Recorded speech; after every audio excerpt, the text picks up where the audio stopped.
China is determined to control India's neighborhood. It has already bought the loyalty of a neighbor in the West. Now, the dragon wishes to make a neighbor in the East change its equations with India.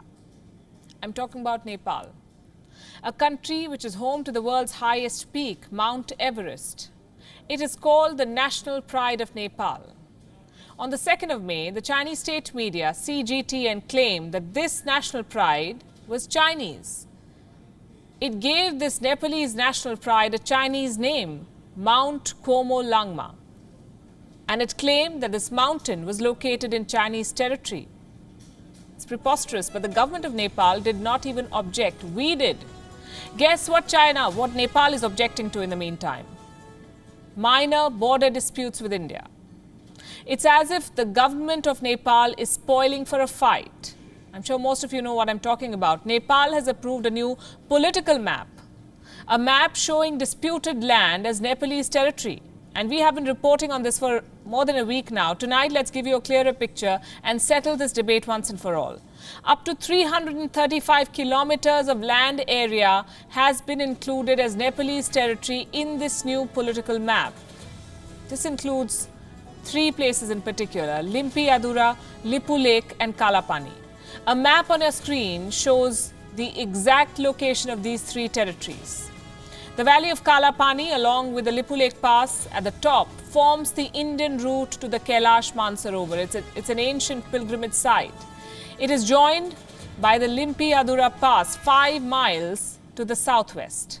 India considers these areas as part of Uttarakhand's Pithoragarh district. India has managed and developed these areas for decades now. And to the best of our knowledge, these territories have never been used for military activities because Nepal never complained, not until now. But all of a sudden, Nepal says that Indian presence in these areas undermines its sovereignty. So much so that Nepal did not bother with even exploring a diplomatic solution. It has already resolved this so-called border dispute by declaring these territories as its own.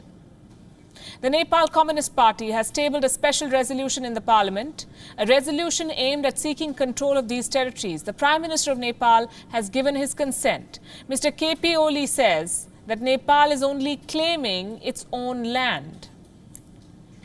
He says his government has not taken the decision under anyone's influence, even taking a dig at India, saying that it must remain true to its national motto, Satyamev Jayate, only truth triumphs.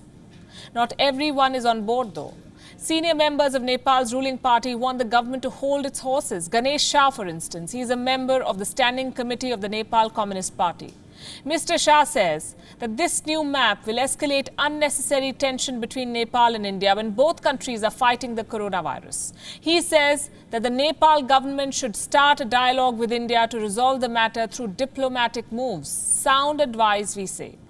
India and Nepal have enjoyed excellent bilateral ties. Open borders between the two countries are a testimony to this fact.